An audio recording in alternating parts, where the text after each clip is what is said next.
Hi, everyone. This is Mark Davidhizar and Kent Wallace with Visionworks Consulting.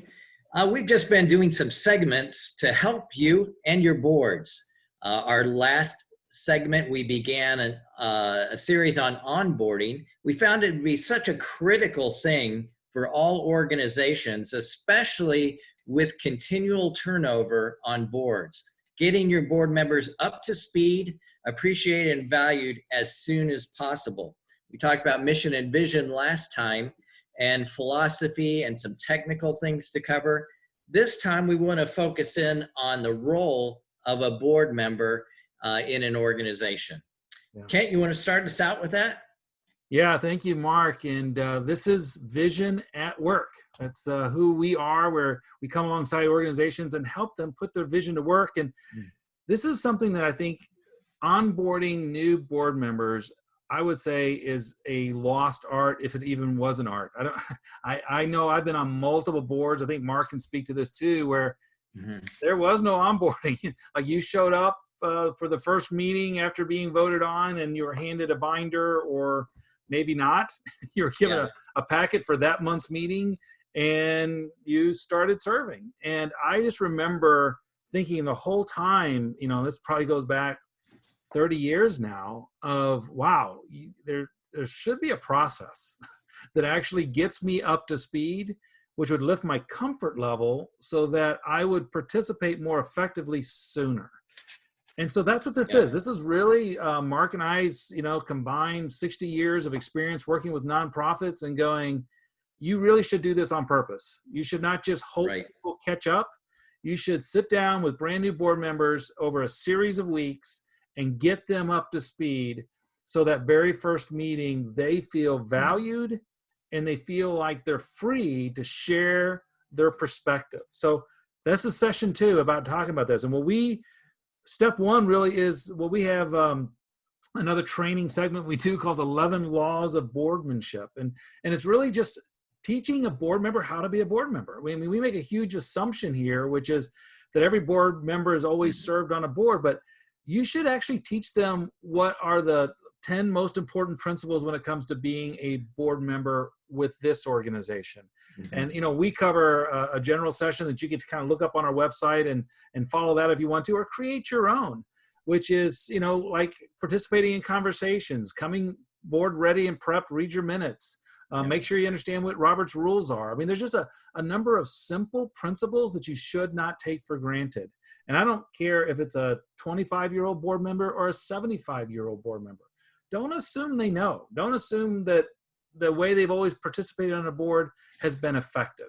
You want to teach them and train them how your board operates and what you would consider to be successful boardmanship. Yeah, so those are key things. So you're stating your expectations, and Kent mentioned Robert's rules. Just a knowledge of that. The new board member needs to know how you make decisions in your board setting. And Robert's rules is probably the most widely accepted and followed. Most follow it very loosely, though. So we recommend that you become aware and knowledgeable. And there's an easy way to do it. Online, I've found there's a one-page Robert's Rules cheat sheet that just brings you up to speed. And there's another page that has how to state a motion. Right. So that way you can be very efficient in board meetings, and you can bring a motion forward for a decision, and you don't spend 30 minutes saying, well, what do we need to really talk about or think about? You start off with a statement with the proposed idea, and then it can be seconded and discussed, so people know how to do this business. Yeah, it's good. And it's an important thing to cover. No, and next step 2, just understanding committees, how task force operate. That should be covered in the second session. Understanding what a self-perpetuating board is, and understanding the election process, understanding what officers that are open and available, understanding if they're eligible. Most of our boards that we coach and counsel, we ask for a 1-year season of non-eligibility as the board member gets up to speed before they'll be eligible for an officer. But that's your bylaws. You need to understand that and then explain that to this new board member. So if it comes down to nominations and elections, they don't feel slighted because they're not nominated because they haven't been on the board long enough. It seems like a little thing, but it's important. It's important to feel comfortable on the board. Understanding just the different dynamics of the finances. And we're going to spend actually a session in our upcoming Visions at Work talking about that and what that means. But these are all the little elements that you want to make sure in a self-perpetuating board, it's critical that you cover. Then the last thing that we talk about in this segment, again, these are 1-hour modules that we recommend that you do with your new board members and anyone else that's close at hand that can speak into this topic once a week for 4 weeks. So it's done and you're equipped.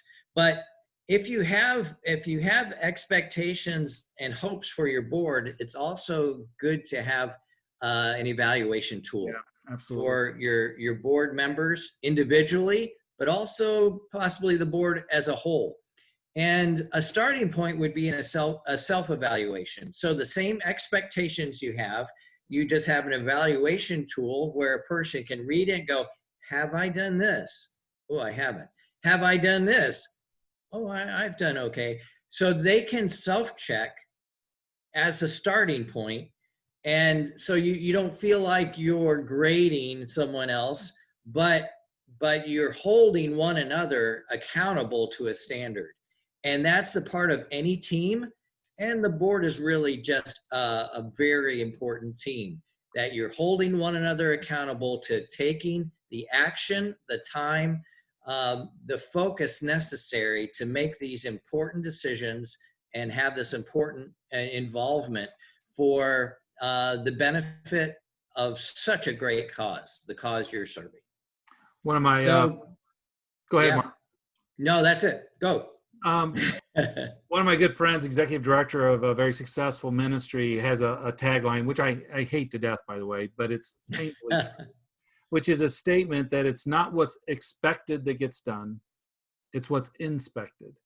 And when you do peer reviews, when you do evaluations of a board, even if it's a self-evaluation, you raise the expectation and then you inspect it.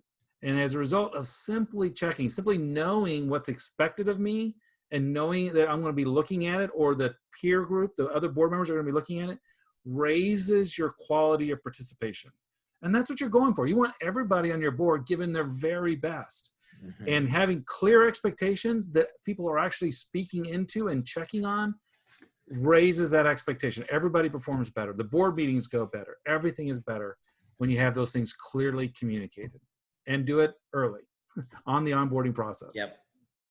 And that'll help them to be successful. And so that kind of wraps up this module.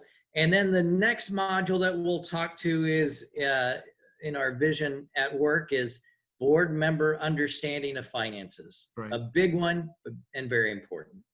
So I'm Wallace, and this is Mark Davidhizar. We're Visionworks Consulting. I'm delighted to have the opportunity to assist you in any way. You can reach us at www.visionworks.us, or 269-686-7785 is our direct dial number. We're here to help you. We serve nonprofits to put their vision to work. Let us know how we can help.